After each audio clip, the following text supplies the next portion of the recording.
Welcome, everyone, to the Real News Network podcast. My name is Maximillian Alvarez. I'm the editor-in-chief here at The Real News, and it's so great to have you all with us. With each passing day, more Israeli bombs are falling on Gaza. More bodies are being blown apart and buried under the rubble. Over 1 million Palestinians have been displaced from their homes. The world has borne witness to a genocidal military campaign to clear out northern Gaza once and for all.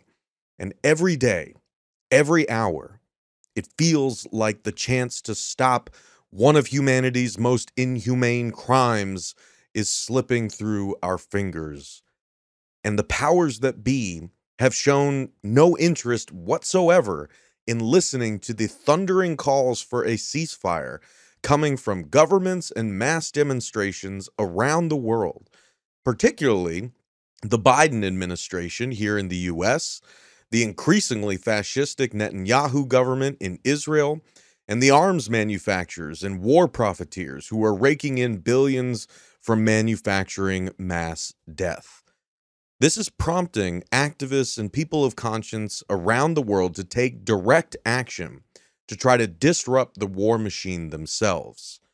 Members of the group Palestine Action, for instance, have been strategically targeting direct disruptive actions at production sites of Elbit Systems Ltd. And its subsidiaries. Elbit Systems is an Israel-based weapons technology and defense company, supplying the Israeli military with the instruments of sophisticated carnage, whose deadly force is being unleashed upon Palestinians as we speak. As they describe their own business on their own website, quote, "We are an international high-technology company engaged in a wide range of programs throughout the world, primarily in the defense and homeland security arenas. We, that is Elbit Systems, develop and supply a broad portfolio of airborne, land, and naval systems and products for defense, homeland security, and commercial applications. In addition, we provide a range of training and support services. Our military activities include military aircraft and helicopter systems, commercial aviation systems and aerostructures, unmanned aircraft systems, electro-optic, night vision, and countermeasures systems, naval systems, land vehicle systems, munitions, command, control, communications, computer, intelligence, surveillance and reconnaissance, and cyber systems, electronic warfare and signal intelligence systems, and other commercial activities," end quote. For the Real News podcast, I recently got to speak with Calla Walsh and Fergie Chambers of Palestine Action US, who recently participated in a demonstration outside of the Elbit Systems office in Cambridge, Massachusetts. And I also got to speak with Max Geller, a member of Palestine Action UK, who recently participated in another direct action at the Instro Precision Factory in Kent, England. Here's my conversation with Max, Calla, and Fergie. My name is Max. I am based in London and I organize with Palestine Action.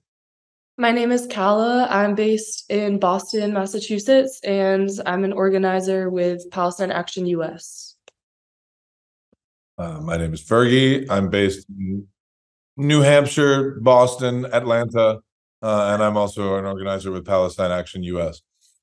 Well, Max, Calla, Fergie, thank you all so much for joining us today on the Real News Network. I really, really appreciate it, especially with everything going on right now. And not only with the kind of fallout of the actions that we're going to talk about today, but everything else, the fight against Cop City, more, actions in solidarity with Palestine, calling for a ceasefire, calling for an end to the occupation. There's a lot of work to be done, and y'all are out there doing it. And so I really appreciate you making time to sit down and chat with us. I know we don't have a whole lot of time, but I gave folks in the introduction, just a kind of quick breakdown of the direct actions that y'all were involved in, spanning the Atlantic from the US here to the UK across the pond.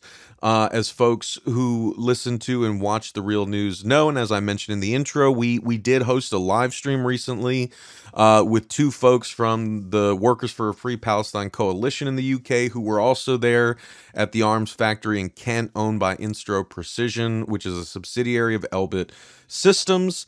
But we wanted to follow up on that interview and give folks an even broader perspective on that day's actions, and also to talk about the other actions that were happening at the same time, and from more people who were there on the ground involved in it. So, Max, I was wondering if we could start with you, and just I want to give people a sort of on the ground breakdown of how these actions came together, how you all were involved, what it was like on the day, and just take us there. Just take people there from start to finish about where these actions came from, how you were involved, why they're important, and yeah, then we'll go to Calla and Fergie. Totally. I just want to say that the people you talked to in your last episode about the Kent factory were incredible, and that action was really beautiful. Hundreds of workers doing a picket outside of that weapons factory halted production there for the day. And when you halt production at one of the UK's Elbit sites, you really throw a wrench into their whole system. There is a very detailed network where parts are needed that are made in one site and then shipped to another site. So if you stop production at one, you mess up the whole schedule. And I did a similar. I did an action at the same place, but I did it with. I was one of 4 people, and we used lock-ons to chain ourselves to the gates, and achieved with 4 people the same result that 400 did last week. Now, it's worth mentioning that we're seeing all around the world people starting to wisen up to Palestine action, direct action tactics. Even this morning in Toronto, we saw a weapons factory there blockaded for the very first time. We've seen ships carrying weapons blocked around the US and in Europe. It's the moment, I mean, everyone who's listening to this podcast has been seeing the same images on their phone of just absolute unthinkable violence, and and Palestine Action empowers people to actually make a material difference in this war on Palestine. I have marched for years and years and years. But it wasn't until joining Palestine Action and actually shutting down these weapons factories that I've actually felt like I'm making a difference and actually have power to impact what I'm seeing on my phone. So Palestine Action US is something that's come into existence in the last month.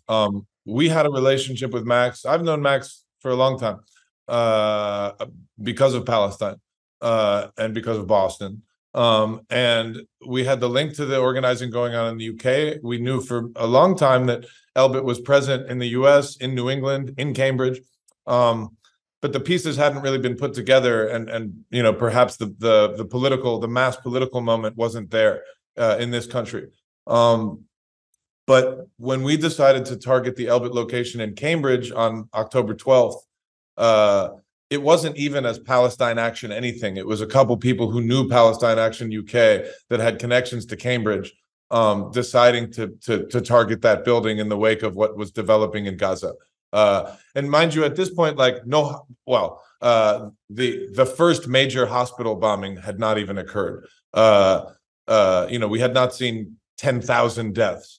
We had just seen the beginning. So we did a lockdown. We hit the front of it with a lot of paint and messaging, and basically evaded arrest in that instance. And in the wake of that, with the sort of positive PR behind it, especially from the Palestinian movement, from the feedback from the comrades in UK, it felt appropriate to launch the US campaign. in the wake of that. And since then, again, we're an affinity network, so it's not like us as the folks who were the founding organizers are like coordinating everything everyone does or telling people to go break the law somewhere. We're an affinity network. We share ideas. We share an affinity for direct action and an opposition to the occupation, and specifically this ongoing genocide. So people have come up in that network, and at least half a dozen times that Cambridge location has been targeted in one way or another. We called a mass action about a week ago, where a couple hundred people sort of flooded up to the office. And at one point, police started arresting people sort of at random, throwing them on the ground, accusing them of assaulting them, and so forth. And then we saw actions in one night after the march in DC, in Arlington, Virginia, in Birdsboro, Pennsylvania, and again in Cambridge. And this is what we're really asking, is that, or what we're hoping for, is that people take up these tactics in regional chapters everywhere in the country where Elbit is, that we develop focused targeting of other targets, especially west of the Mississippi where Elbit is not, but focused targets. Because if we just hit Raytheon and Boeing and BlackRock and the New York Times and every other day, we're not mounting a strategic campaign. Again, like, people are using the language of shut it down a lot, which in my experience really started around the Ferguson moment about 10 years ago, that let's shut it down, because people were shutting down commerce to shed light on police violence. In the movement since then, we hear shut it down every time someone holds a sign up. And it's valiant to go into places to harass senators, to list names, but in the end, we're still not really challenging power in a direct way that, as Max illustrated, is affecting their operations, affecting their bottom line, affecting their ability to process the war machine and make money off of it. So we're really hoping, without even giving our opinion on the strategic or political developments that should or shouldn't happen with the U.S. government, we're saying we want to take very direct material action against the complex that enables this genocide, and the U.S. empire broadly. So it's not just one action, right? And it's not just one type of action, but it's action that's meaningful, and it's action that is bringing into focus why we're doing the action, and not the risks being taken by the people doing the actions, not the legal battles they get into. That's not the story. We're comfortable. We should be less comfortable. And that's the way we see this.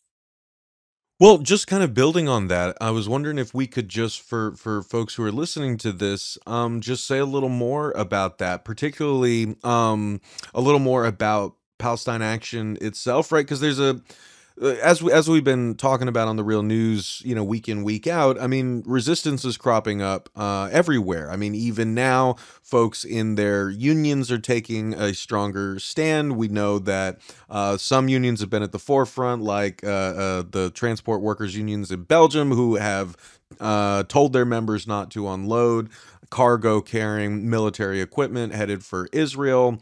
I interviewed a rank and file healthcare worker in New York leading a vigil in solidarity with murdered healthcare colleagues in Gaza.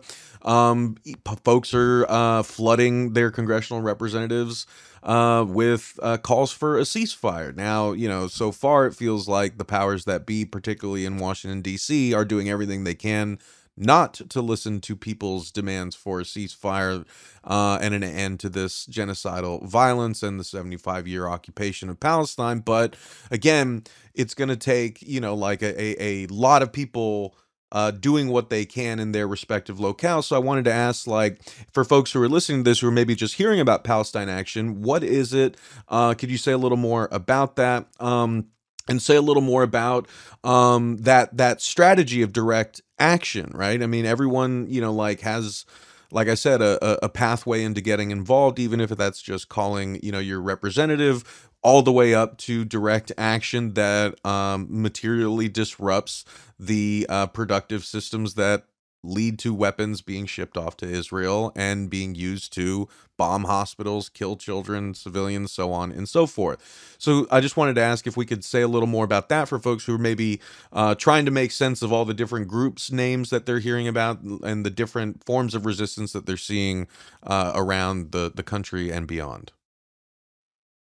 Yeah, well, we work with a wide variety of different tactics and collaborate with many different groups, whether they're explicitly Palestine focused or not. We see the interconnectedness between all these different struggles. But like Max, I'm someone who's been involved in this Palestine Solidarity movement for a few years.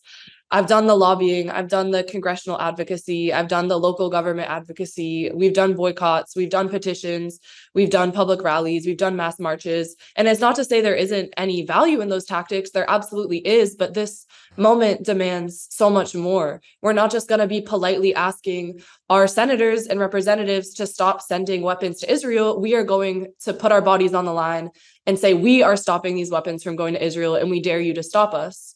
And that's also part of an equation we have where we understand that the billions and billions of people in this world stand on the side of Palestine. And there is a very small minority group of extreme Zionists, imperialists, the US ruling class, who are the only reason Israel is maintaining its existence. And we don't expect Palestine to be liberated because this imperialist ruling class, because the US senators whose entire campaign budgets come from AIPAC and the weapons industry. Palestine is not going to be liberated because these people suddenly wake up one day and have some moral awakening and realize that what all of their material interests are invested in is bad. That's just not going to happen. And it isn't to say that there isn't value in, putting pressure on the ruling class and putting pressure on our government. But that's where we see room for direct action and for mass mobilization, especially of the groups you mentioned, like trade unions. There's an international call by Palestinian labor organizers for unions across the world to refuse to ship Israeli weapons and goods. And so we are aligned with that call. We are aligned with the people on the ground in Palestine who are resisting the occupation. And we think it is our utmost duty to be doing the same and to be resisting right here in the belly of the beast. I would just throw in too, because it was mentioned, that our campaign is around ending the occupation and a genocide that's been going on for a century. Any ceasefire doesn't negate that. And the demand for a ceasefire, which frames the citizens of the imperial core as the arbiters of resolution and retribution for this genocide, I think is limited. We would not oppose organizationally or personally any cessation to the carnage that's going on. But we would wish to spotlight that the resolution and agency lies with the Palestinian people and the Palestinian resistance, not with any Congress makers, not with bourgeois citizens of the US doing sit-ins demanding this or that policy, but with the autonomous decision of the Palestinian people. I think that's important to say. I just think it's important to understand the company that we're targeting here. One of the reasons Palestine Action has been so successful is that we're singularly focused. Our direct actions pretty much exclusively target this one company. Elbit Systems is Israel's largest weapons company. It makes 85% of Israel's drone fleet. You can go on their social media right now and watch how they boast of the parastatal role they're playing in this genocidal war on Gaza. They boast of going on bombing missions. They boast on assisting the Israeli army in its operations. It is, quite frankly, one of the most evil companies on earth. Israel's weapons find their way into the hands of the most repressive regimes on earth. These drones buzz over Kashmir and over Armenia during the most recent ethnic cleansing. To understand the role Israel plays in U.S. imperialism can be seen in the flow of its weapons, and Elbit weapons flow more than anyone else's. And I like, I think in your question, you were talking about different ways of exerting pressure on the powers that be. Palestine Action's position is that we will be exerting the pressure ourselves and daring the powers that be to stop us. I like the way Calla said that earlier. I think the important thing here is that we can't sit around and wait for governments in the imperial core to gain a moral conscience. We need to make the flow of these weapons stop, and we need to do and we are powerful enough to do that on our own. It doesn't take hundreds of people to shut down a factory. It takes a few people with a good plan, and I think that's why Palestine Action has been so successful, and we've seen the ability to recreate these actions around the country in a short period of time, both around the US and around the UK, because all that is really required is a few friends and a willingness to be brave and cunning. And with just those few things, right, we can make a material impact in the weapons trade. And that's it feels really like even though the news is so grim, I do feel like I'm bringing good news to the podcast. Like there's really good news to share with everybody, and that is around the world, small groups of people are making a big difference by their willingness to sacrifice their own comfort for just a little while. And I think the moment requires that of us.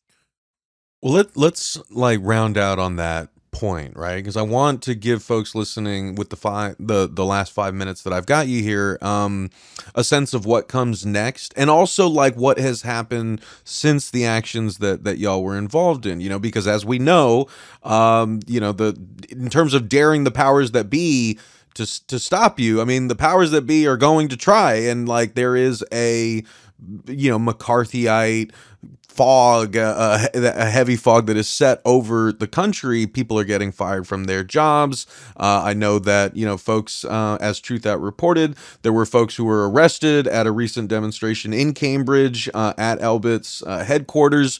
So, and I mean, like, we're already seeing like what the sort of state's response to mass protest from 2020 is. It's building things like Cop City, right? I mean, so I want to give people a sense of like the blowback, but also give them a sense of the pushback on the other side, the momentum that is building for more folks to take these kinds of actions. So if we could cover those in the last few minutes, what has happened in terms of the blowback from the police or elsewhere, and what comes next for Palestine Action here in the U.S. and beyond? Well, I think the most important points to highlight is that Elbit stocks have been dropping consistently since October 7th, while every other major defense contractor's stocks are skyrocketing. And that is because of the relentless direct action campaign. Every time we shut down a factory, even for a few hours, it costs Elbit time, money, and resources. Even if we're a few people throwing paint at a building, the top executives of Elbit are freaking out when that happens, especially when, as happened in the US a few days ago, 3 locations in different states are hit by different groups all in one night. So of course we expect the state to try to crack down on any resistance, as they have been for decades, even more so maybe than in the UK, because this is a different legal system. I have someone who's been getting doxxed, getting called a terrorist, getting called an anti-Semite for years.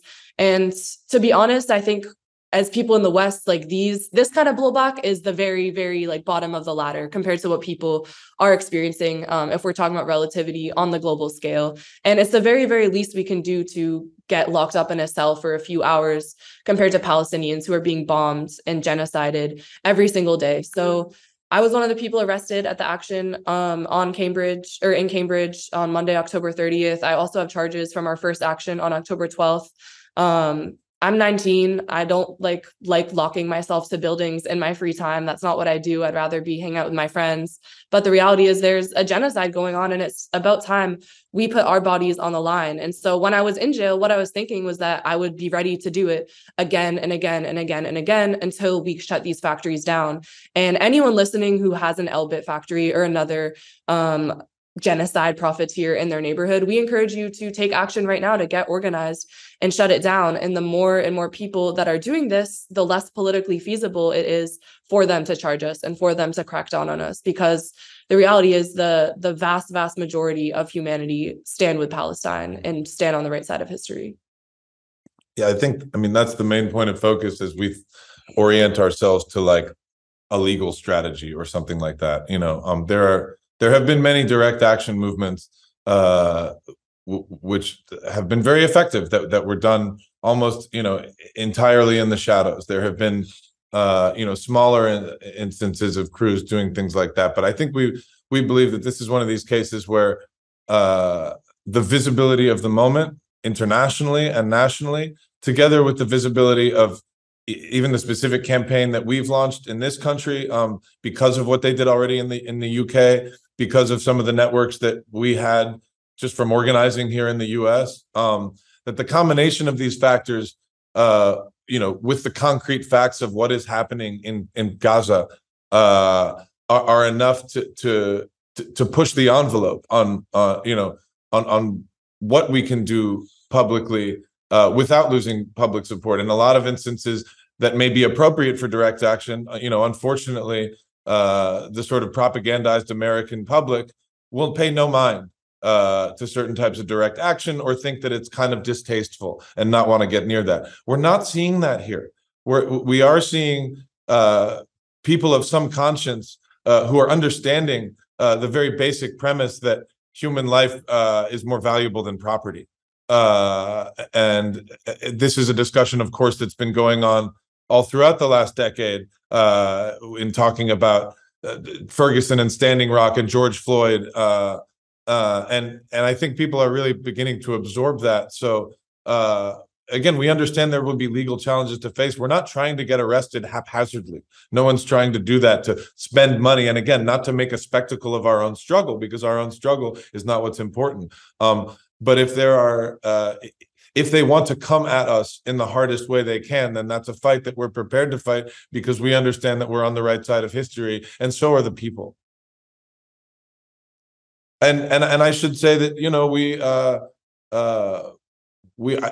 I come also from a different political collective that does a lot of especially sort of funding legal support for direct action against imperialism. And we step into this saying to our comrades that if folks are called to take direct action, that there is capital support for legal funds, for bail funds behind this, that we will stand behind. Max, anything to add before you take off? I'm afraid not. I gotta go. Awesome. Thank you so much, everyone. Really appreciate that. Calla, anything else you guys wanted to add to round out?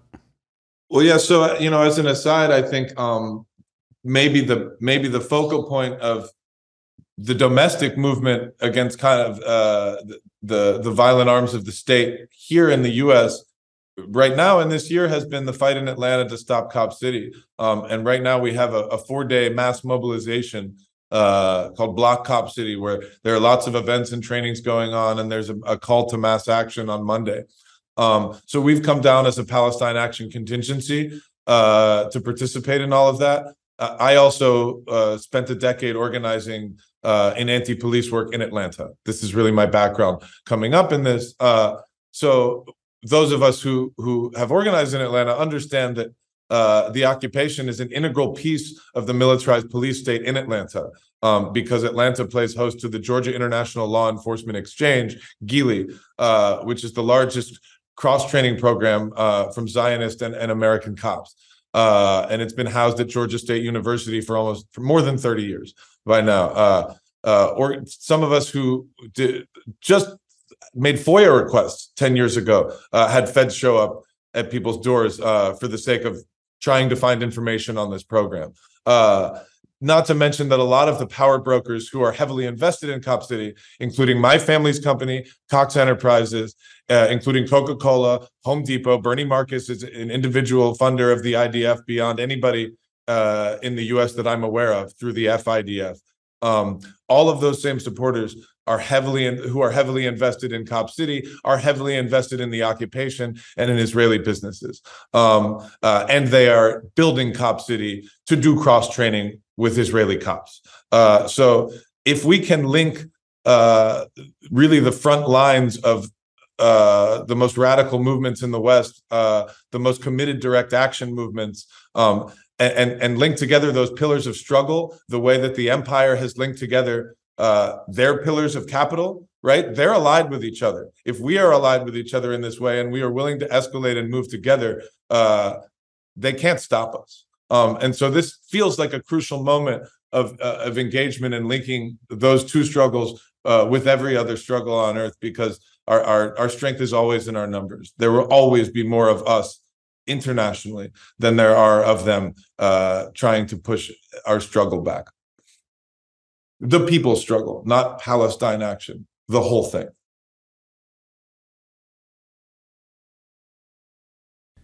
Thank you so much for watching The Real News Network, where we lift up the voices, stories, and struggles that you care about most. And we need your help to keep doing this work, so please tap your screen now, subscribe, and donate to The Real News Network. Solidarity forever.